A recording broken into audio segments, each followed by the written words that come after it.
I'm BrianTheBlue, and welcome back to Current Calamities, where I take a break from the past to look forward to the future with the games of the present. Now, they may be 51 this year, but I'm still celebrating Atari 50 years strong. Better late than never. Atari Mania, a semi-new idea to come from those that coined the catchphrase innovative leisure, or more specifically, whoever Illogica is. Never heard of them before, but when I saw the trailer and what they referred to as Microgames, I got a little excited that Atari was hopefully taking some good notes from Nintendo. Alright! Longtime viewers will know that I'm a big fan of the WarioWare series, did a video on the original game years ago, and looked at Get It Together back when it was new a good while back. There will be another one coming later in the year, but in the meantime, we can see Atari's take on the microgame formula. So let's play some Atari today. The day starts like any other for the guy who we'll soon know as the caretaker. He works at the Atari Vault, which he doesn't seem too enthused about, commenting that it's just another day and it's a step closer to retirement. They're hitting all demographics, those who don't care about their jobs, and those that don't care about history. This is giving me Night at the Museum kind of vibes a little bit. We interact with characters, making sure they're in their games rather than trying to get into others. However, there's another problem brewing in the form of dead pixels. We have a few other things we can do in between, but we'll talk about those later, as the dead pixels are sucking up all of the talent within its void, and it's showing signs of life. And the only way to attack dead pixels is to take them out head on. Fighting one of these pixelated nightmares will trigger the main gameplay, and that comes in the form of microgames, basically a collection of really short-form games that give you one objective to complete, usually before the timer runs out. The microgames themselves work like this. 3 or more Atari 2600 games become part of this inspired boss fight of sorts, where a few of them can be based solely on the games they're from, or have elements mixed in from the other games. And that is where I would say the game starts falling apart, though it's a good idea to attempt to integrate games together to create different challenges. Some of them don't mix like my PB&J. I mean, it starts out well enough. The Millipede and Sword Quest microgames weren't too much of a hassle. I had more issues with the Video Olympic-oriented microgames because we can't have Pong or Breakout separate, so we combine them with their little-known companion, which is a fair shout, but even so, nothing can compare to their original control scheme, that being when they used a paddle or spinner. The stick you can get used to, but you cannot match the precision of a paddle controller. So you have little reaction time and you just miss the square by a hair. Whether you win or lose a microgame, you'll move right along to the next until your given number of lives run out. When you make it to the final one of the fight is when things ramp up a bit. The final microgame has the dead pixel combine all the games together, making it all a bigger pain in the ass for me. Trying to maneuver the Sword Quest man around numerous obstacles proved to be a bigger challenge than I thought. Like, there's so much shit coming at you, and the hit detection is just ass. Either that or my timing is just way off. I had to redo this over 3 times, I'm so ashamed to admit it, but it really shouldn't be this complicated starting out, like holy crap, especially when the games used to be really simple. Holy shit! If this is a sign of things to come, then we're in trouble right off the bat. And home run ain't even on here. Defeating the dead pixel will free your trapped friends who are just as confused as you are. We also get an item that will help us progress around the vault, so we'll just be on our merry way. Items aren't the only thing you can collect around here. You also have posters of the game boxes you can find in almost every room, as well as finding game manuals for mice who you have to coax out with cheese. Then you play all the microgames related to the game manual to earn it for your collection. As I continue to play these microgames, I'm realizing these aren't really microgames. At least not by Nintendo's definition. Some are short, but some can be really long in length, and the longest microgames are usually Orbulons, and they only last about 10 to 15 seconds tops. This kind of reminds me more of NES Remix than it does WarioWare. having more challenges related to one game sprinkled into various challenges altogether. So what Atari really did was take the NES remix formula and try to combine it with Wario's patented microgames, and this is what we got. And I got a manual now. Okay, you couldn't keep 2 pages together? Who the hell thought that was a good idea? After exploring some more, we find Bentley Bear interacting with a dead pixel, and it turns out he's helping them, causing havoc and being cryptic, saying things like, "We don't understand that this is the only way." Now the way he stands and wears his glasses reminds me of a certain phony preacher who likes himself some Kool-Aid. This combo of games actually went way better. We got Asteroids, Outlaw, and Combat in here, the former of which I also have an issue with control-wise, as I have no idea what they were trying to do. If you want to move, you'll have to point with the stick, and once the ship faces that direction, then it'll propel forward and you shoot with the button. Now that kinda makes sense, that's how it was on the Atari. There's just one problem.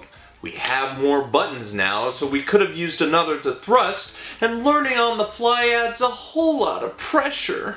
I appreciate them putting the controls up before every microgame, as these are a bit more complex than just the D-pad and A button. Even if they use the same control scheme, they can be a bit much if you've never played these games before, which for most of these people will unfortunately be a lot. But that's okay. You can try to get good at these by playing these arcade machines. They serve as a way to replay the bosses.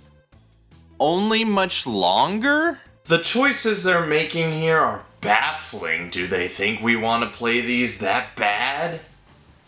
Did they think millions wanted to play E.T.? I played on a little longer, got to where I learned about Bentley's origin story of how he got the way he is right now, and it looks like a case of pixelated brainwashing. And I fought another dead pixel after that, and I came in clutch. I'm getting better at this. Off camera, the real Bentley tries to break through, but to no avail, and we fight a few tough dead pixels. One of them even has their own gimmick of inverted controls. But we take care of the threats and save more characters from our favorite Atari games, and I thought the guy from Adventure being named Warren was a nice touch. Everybody gathers around afterwards to try and talk sense into this devil-dealing bear, but he keeps spouting out his Jim Jones bullcrap before taking off again. And that's where I left off, and I'm just near the completion percentage of the funny number. You know what else I've been playing in between? Tempest 4000! The latest installment in the classic Atari series that seems ageless and arguably gets better and better with every entry. I've been having more fun with that than I am this, admittedly, so we're going to see if this holds up when compared to a superior Atari product. We're still on the wild goose chase trying to stop evil Bentley from whatever he's doing, which will involve doing more of what is all around the vault. Solving puzzles and getting around obstacles. The hub world, at least on this floor, has a good amount of obstacles and puzzles to get through, which will require you to use your noggin and the few items you've collected. Every dead pixel you defeat will give you a new item to use on areas you probably couldn't access before or just until now, and they will come in handy to find other collectibles that seemed out of reach before. Oh, you've got to be kidding me. Doesn't Atari own Moby Games? They have a whole database at their disposal, and this was the best you could come up with for Missile Command? They have a much better example on their website, and they just settled for... what is that, a smudge or a dead fly? It's the little things that beg belief with this game. Even the rats show no mercy. Playing the Crystal Castle microgames were the biggest pain in the ass, and I know exactly why that is. When you take away the trackball, you handicap all the games that use it. We make it to the rooftop just in time before Bentley tries to disconnect the link between their world and the player's world. Can this be plagiarism? Disney will let us know. The good Bentley prevails and separates to show his evil doppelganger, and now it's time to take it out once and for all. It isn't going to be easy, even though I played the mice renditions of 3 out of the 4 games. I'm unable to get around the Solaris microgames as I have no idea what to expect. Not only that, but as you get closer to facing off against the evil bear, you're thrown seemingly glitched out variants of microgames. There's no way you can prepare for that. Whatever, I hope to get past Bentley Bad once and not have to worry about it after that. But being the final boss, it throws all the stops at you, bringing back all the dead pixels you faced previously, and tasks you as Yar to survive all this shit, and there's a lot of it. Barely any room to move, and it tries to rip off Undertale while they're at it.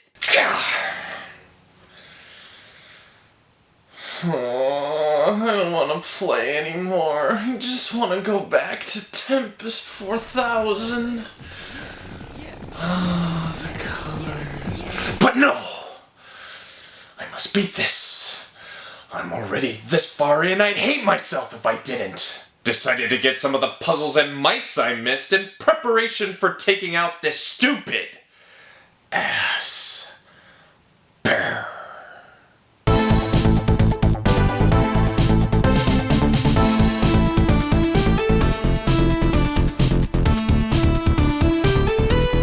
Intensify.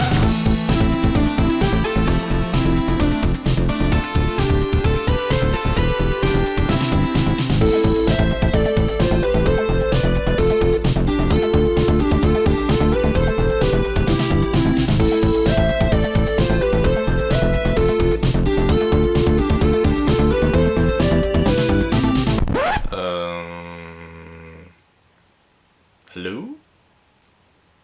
Hello? Why, come the fuck on!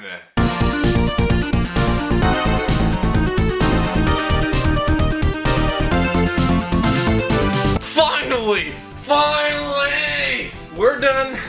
We're out of this bitch. With the pixels taken care of, we all celebrate, and the caretaker realizes he was being a bit of a prick and lightens up a little to the joy of us all. And looking back on my journey, it wasn't all too bad.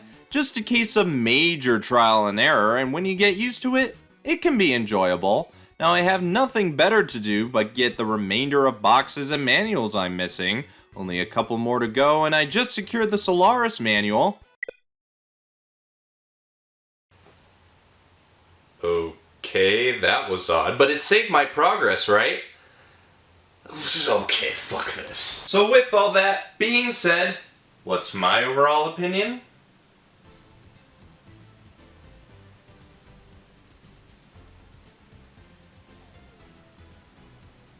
There's a lot of things that I love when it comes to gaming. I love Atari, I love WarioWare, and I love me some NES Remix from time to time, and combining them together should have been a win all around, but this has been more of a disappointment for me.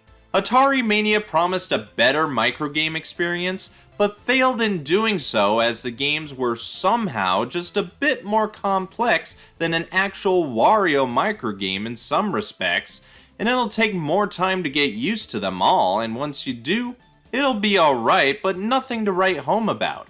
I did enjoy some aspects. The plot was a bit silly, the graphics were good looking, especially when bringing the older games to a new audience with a retro look, and the inclusion of box and manual collectibles were a fitting touch. I just think I would have done some of this implementation differently. I do believe this was a missed opportunity in some ways. Since we're celebrating Atari history, you still could have gone farther. The game is pretty short in the grand scheme, so you could have gone into other systems in their catalog, had more Easter eggs and nods thrown in, or heck, you made all these games into this pixelated art style, which is decent, so I wouldn't mind seeing the full games in this style. They all may not play good without their proper controllers, but still, would have been cool to see. There's so much that could have been done, but I know I'm asking way too much from Atari these days. Mania is still an okay game, but after today, I'm going to happily continue playing Tempest 4000, as that is easily more replayable than Atari Mania will ever be. And in case anyone was wondering, Yes, I technically do have every game that's referenced in here. Sentinel I only have for the 7800, and the only one that doesn't count is Wizard, as that was only a prototype, and I don't have the funds to acquire one of those yet.